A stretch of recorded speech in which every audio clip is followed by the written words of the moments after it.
Charlie Kirk, you got a lot of people who are lamenting over Charlie Kirk. There's an outpouring of appreciation and empathy for Charlie Kirk and the Kirk family all over the world. And then you have people who have disdain for Charlie Kirk. They are casting aspersions, which I know are incorrect because I've actually followed Charlie Kirk for many years. And I'm a fan of his debates because to me, Charlie Kirk was a very intelligent man that actually spoke with facts. Now, depending on your religious beliefs or whatever, that's, subjective. I'm talking about a lot of the other like social, economics, and political ideology that he had was based on facts. But let's go ahead and jump into it. There's a lot of things I want to cover in regards to this man, Charlie Kirk. In a heartfelt tribute on Charlie Kirk's podcast, J.D. Vance delivered a fiery monologue honoring his late friend, calling Kirk a beacon of truth whose unyielding fight for conservative values inspired millions, vowing to carry on his legacy amid rising political violence. Meanwhile, on Fox News, Greg Gutfeld unleashed a blistering rant against a fellow political analyst, slamming them for downplaying Kirk's assassination as mere rhetoric, fallout, and demanding accountability for fueling division in the media echo chamber. As the investigation intensifies, suspect Tyler Robinson remains stonewalling authorities, refusing to cooperate on his rooftop sniper attack. But his alleged partner, key witnesses from the Utah Valley University event, and family members who turned him in are fully assisting prosecutors, providing crucial details on his anti-fascist motives and engraved rifle casings that could seal a death penalty case. Let's get right to it, man. Vice President J.D. Vance. There is no unity with people who scream at children over their parents' politics. There is no unity with someone who lies about what Charlie Kirk said in order to excuse his murder. There is no unity with someone who harasses an innocent family the day after the father of that family lost a dear friend. There is no unity with the people who celebrate Charlie Kirk's assassination. And there is no unity with the people who fund these articles, who pay the salaries of these terrorist sympathizers, who argue that Charlie Kirk, a loving husband and father, deserved a shot to the neck because he spoke words with which they disagree. Did you know that the George Soros Open Society Foundation and the Ford Foundation, the groups who funded that disgusting article justifying Charlie's death, do you know they benefit from generous tax treatment? They are literally subsidized by you and me, the American taxpayer. And how do they reward us? By setting fire to the house built by the American family over 250 years. I am desperate for our country to be united in condemnation of the actions and the ideas that killed my friend. I want it so badly that I will tell you a difficult truth. We can only have it with people who acknowledge that political violence is unacceptable, and when we work to dismantle the institutions that promote violence and terrorism in our own country. It is unacceptable. And for people who are rejoicing in Charlie Kirk being assassinated, this here is just really deep rooted in evil and people who lack empathy. And we're going to go into some of the videos and some of his debates. People are casting aspersions on Charlie Kirk, and we're going to go ahead and debunk a lot of those here. So let's take a quick look here to Gutfeld. Gutfeld, he wasn't having it, man. Obviously, Charlie Kirk meant a lot to him. Yes, we don't need it. What is interesting here is why is only this happening on the left and not the right? That's all we need to know. What about Vance? There's absolutely no cognitive... What about Melissa Hortman that we just talked about? You want to talk about Melissa Hortman? Did you know her name before it happened? None of us did. None of us were spending every single day talking about Mrs. Hortman. I never heard of her until after she died. So she doesn't matter? Don't play that bullshit with me. You know what I'm saying is there was no demonization, amplification about that woman before she died. It was a specific crime against her by somebody who knew her. The same. Now you could bring up Josh Shapiro, but then you will not bring up, for example, that was a pro-Palestine person. So don't use your, what about this? The fact of the matter is the both sides argument not only doesn't fly, we don't care. We don't care about your both sides argument. That shit is dead. For one thing, there is no cognitive dissonance on our side. On your side, your beliefs do not match reality, so you're coming up with these rationalizations like, what about this or what about that? We're not doing that because we saw it happen.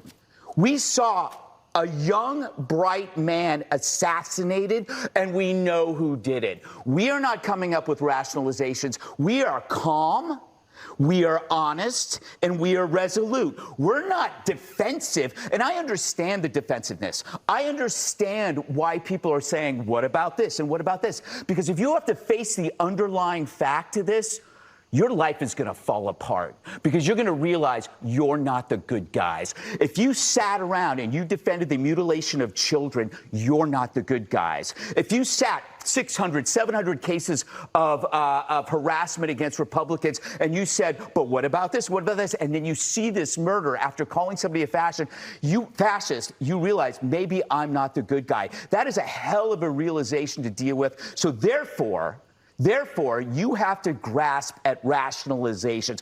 You don't have to do that, Jessica. They do. I don't believe you're part of that group, but why the hell do you have to mimic and echo that crap to us? He was a patsy. That guy was a patsy. He was under the hypnotic spell of a direct-to-consumer nihilism, the trans cult, and you know that. If you can decide that biology is false, you can agree that murder is okay and that humanity is expendable. How you cannot see that alone and see that for what the evil it is without having to attach all of these other things is beyond me. I just want to be clear, and I want to let people speak. I in no way intended at all to minimize what happened to Charlie. I was horrified by it. I have not been on the five but since the two then, sides argument, well, it's like pig Latin to a duck. No. All that I was saying is could we have all of the information before you just say they did this? Because that is a broad brush to paint with this. And this kid Let's have a conversation. No. Charlie had a conversation. He got shot. And we all have to deal with that. So that means we can't live by the same arguments that you might be reading about relativism among the media. We can't deal with those stories. It doesn't matter. The media is dead to us on this story. They built this thing up. We're dealing with it. We're going to act. We don't care what the whataboutism is anymore. That shit's dead. I agree with them.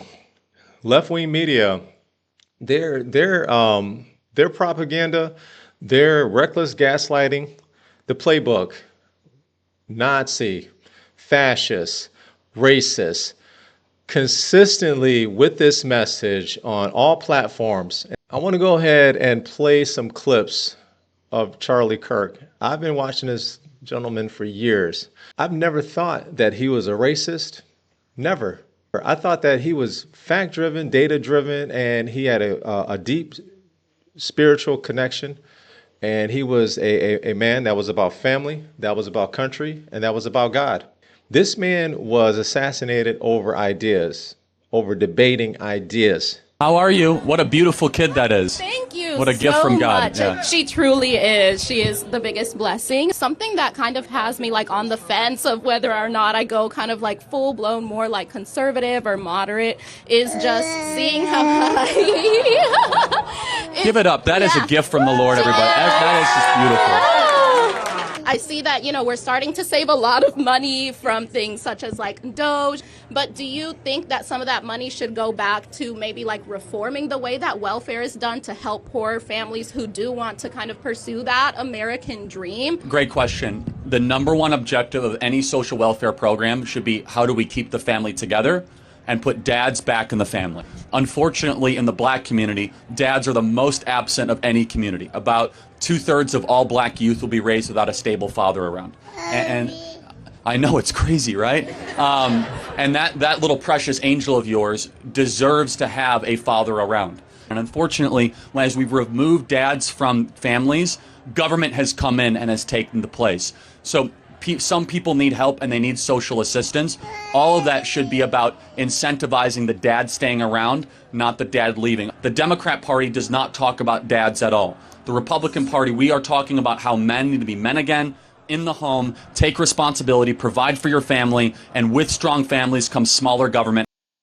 So tell me, what is so offensive about what Charlie Kirk said? And tell me, where's the lie?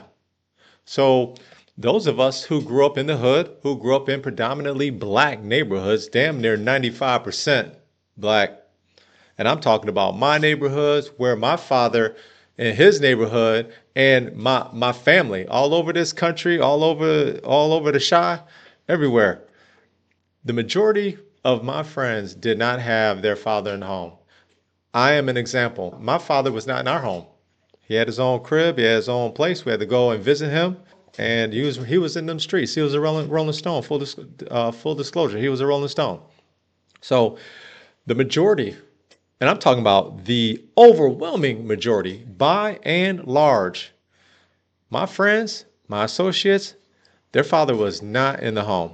Let's take a look here, man. This next compilation of videos have definitely got to show that Charlie Kirk is a racist. Let's take a look, man. Let's see if we can find the racist Charlie Kirk in this one. Points. I would say that I am with you for the idea of a colorblind society. I think it's a bit of a farce to say that colorblind society is something we should aspire to, but I think it's a farce to think that it doesn't exist, that race doesn't play a factor. I totally agree. Okay. Yeah, you're black, but it doesn't matter. It's not the most important thing. Instead, it's, are you a good person? How do you act? How do you treat other people? Are you a Christian? Like, what is your worldview? I want to get back to that. Of course, we're still going to see differences, but I want to de-emphasize them to a place where we look at each other as fellow human beings and fellow American citizens. Thank you so much, man. Appreciate it. Thank you. Hey, can I get a half from my buddy? Absolutely. Can I get a half from my buddy? Thank you, man. Can I shake your hand, man? Appreciate you. Thank you, guys. Thankfully, I was raised away from all that, 2 loving parents. And that's the greatest thing that you are, one of the, if not the greatest. And that's my hope for every child, black, white, or Asian, to have 2 parents. That is a ticket to success. Please continue. But here's something I will encourage you to do as a Christian. Okay. Care less about people's shared racial experience and look at them instead of just as their soul, as God made them. We should try to strive towards a blinder race nation, not one that talks about skin color all the time. I agree 100%. And I think, where's my brother up here? Where's my man? Look at him. You got to come up here. Come up here. Come up here. Come up here. Get over the gate. Come over the gate. Look at this guy here. Look at this. Yeah. Right to the mic. You stand for me, we good. Wait, I only stand up for white. Is that a white man? Can you look at him, please? Look at him. Is that a white man? Is that a white man?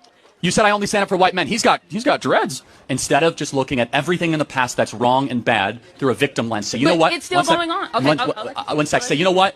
I'm an American, and I'm going to use my mental energy to say, despite all of that, I get to succeed and flourish and prosper as a black American at the University of Tennessee.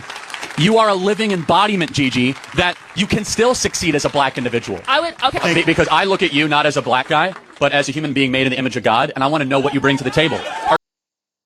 Yeah, he looks at you as an image of God, and he wants to know what you bring to the table.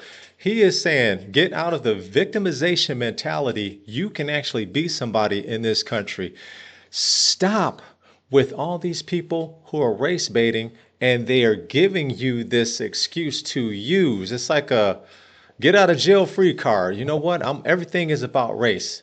Take a look at the Democratic leaders. Take a look at the people who have been indoctrinated. They have this ideology that, oh, well, you know something? I'm a victim in this country, and the white man is the evil of all things, and I should be able to say whatever I want and do whatever I want with impunity. And if you oppose that, then you are a racist. Charlie Kirk was about getting rid of the victimization mentality. You have the ability to be successful in this country and be what you want to be if you apply yourself.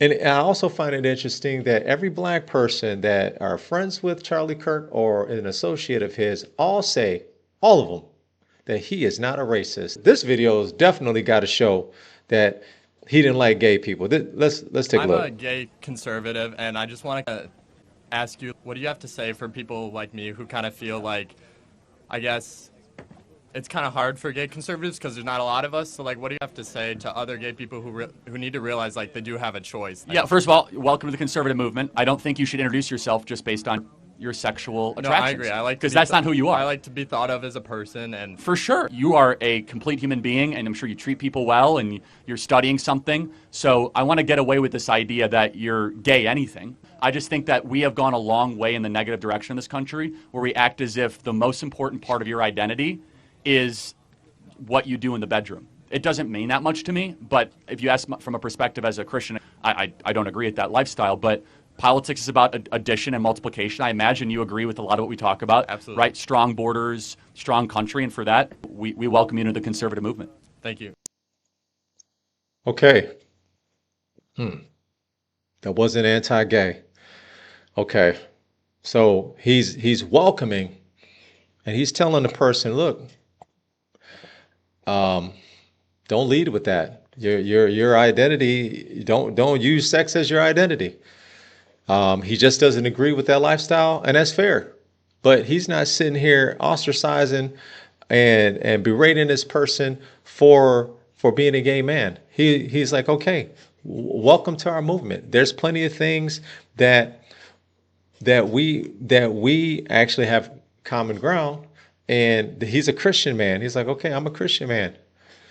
Basically is what he's saying. I'm a Christian man, and we welcome you. If you want to go wear a dress by yourself, go ahead, knock yourself out. But if you're going to force me to use pronouns that aren't true, teach my kids things that are materially or biologically false, then we have a serious problem. And so I guess it's the most important question, and you know it's coming. What is a woman? What's a woman? I didn't see that coming. So I guess obviously we're going to disagree, like, definitionally. A woman is somebody who identifies and performs with what society agrees with as a woman.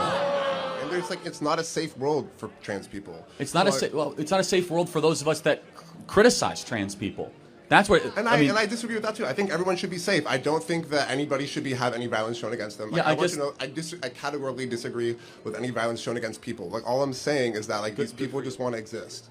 Okay, and we will exist in reality. We are fine with live and let live. They want to say live and let us rule. You must use our pronouns. You must allow us into your locker room. You must allow us into your sporting competition. If not, you're a bigot and we're going to penalize you. I didn't see anything where Charlie Kirk was a racist or where he hated gay people or anything like that, man. The man debated ideas. From what I've ever seen in all of his debates, man, he debated people. He didn't berate people. He didn't sit up there and be loud, obnoxious, curse anyone out. He just said, look, you have your ideas. Let's discuss them. I have my ideas. Let's discuss them. We got this brother. He's a pastor of a church, and he for whatever reason is attacking Charlie Kirk. Let's take a look, man. Maybe he really feels this way. Maybe he's obtuse. Let's take a look. Did not deserve to be assassinated. Facts. But I'm overwhelmed seeing the flags of the United States of America at half staff, calling this nation to honor and venerate a man who was an unapologetic racist and spent all of his life sowing seeds of division and hate into this land. And this is exactly what you're doing, because he was not a racist. You sitting up here race baiting. You sitting up here telling lies, casting aspersions on this man. For what? For what? Have you even watched a full debate? At least one? And hearing people with selective rage who were mad about Charlie Kirk but didn't give a damn about Melissa Hortman and her husband when they were shot down in their home, tell me I ought to have compassion for the death of a man who had no respect for my own life. The difference is, brother, I didn't see any Republicans celebrating those people being shot down and unalived. I didn't see any Republicans or anybody that was on the right making TikTok videos celebrating these two Democrats who were unalived, I believe in Minnesota, if my memory is correct, I think. Also, I have family members, man, and friends who never watched a Charlie Kirk full debate, never. But they see these clips and they say, well, what about this? And oh, he was a racist. And look at the things that he said about black women. No, he was talking about 3 specific black women who actually acknowledged that they were DEI hires. The conversation, the full context of that podcast was about DEI hires. And a lot of people believe, when you ask them the question, do you think that someone should be hired because of their sex or the color of their skin, or do you think they should be hired on, or do you think it should be merit-based? Everyone I've talked to said it should be merit-based. But there's nowhere in Bible where we are taught to honor evil. And how you die does not redeem how you lived. You do not become a hero in your death when you are a weapon of the enemy in your life. Man, you know how many funerals I've gone to where the pastors will sit up here and have a eulogy about somebody who was just a POS in life, man. People that I have been friends with and associates, man, in them streets, and they were a terrorist to the community, man. Trust me. And they would sit up here and say all of these beautiful things about this person. And we looking like, man, who are you talking about? This brother here is, I think he's a rapper from the UK. In my estimation, it looks like he's celebrating his demise, and he has a lot of disdain for Charlie Kirk. And this is him in concert. And then afterwards, he backtracks. So let's take a look. You be the judge. Next one. To an absolute piece of shit of a human being. The pronouns was, were. Cause if you chat shit, you will get banned. Rest in peace, Charlie Kirk, you piece of shit. Yo, real quick. At no point during yesterday's show was Charlie Kirk's death celebrated. At no point whatsoever did we celebrate Charlie Kirk's death. I did call him a piece of shit, that much is true, but at no point was his death celebrated. Looked like a celebration to me. You be the judge. There is plenty of people who are on both sides of this. As far as I'm concerned, the next video that I'm about to play, this pretty much sums it up for me, man. I totally agree with what this sister has to say, man. Listen to everything she's got to say. I think she hits it right on the head, man. God bless her. Anybody, especially black people, that are saying Charlie Kirk was racist and was not for black people and did not know black people, I am 100% convinced that you have never sat through a full debate of his or watched any of his debates with a sound understanding. Black people are always so quick to want to be the victim of a situation that they can't thrive. And this is one of the things that Charlie Kirk was exposing to black people. We have such a cap on us because we think we're limited, because we're black or because we're women, and because we think our ancestors, whatever they went through, is still impacting us today, but we are not there anymore. Charlie Kirk wasn't saying that we didn't need or black problems didn't matter. He was saying, hey, you're not a slave anymore, and there are no more laws that are holding you back, saying that you can't do what a white person can do. You should get up and go and try these methods and become somebody. One thing we got to understand is life is hard. And we don't need handouts. Handouts is making people weak and sensitive. That's why this man was just killed over mere opinions. This man never said nothing racist or hated or hateful towards black people. I followed this man very closely and watched many of his debates, and I stand in agreement with a lot of the things that he say. And I just hate that we are people who are so quick to be controlled by the word racism that just one little clip misrepresenting what somebody said is all we need to throw somebody under the bus. We got to think about this. Who are the kind of people, and not to, this was a white on white crime. And whenever these type of people get involved, that means there is some power being seeped out somewhere to the masses that the people in control don't want the power to be with. And this is what he was doing. He was showing a lot of people that are blind and programmed by the system to wake up and get out the matrix. And this was the problem. Telling black people you don't need government assistance because you can be somebody is not racist. Telling us that government assistance has hindered us because before we were on government assistance, we were a more successful people is not racist by reading and understanding the facts. Ever since we started getting subsidized by the government, we have been controlled by the government, and not in only what we can do, but how we think. And this is a person who challenges you to think for yourself.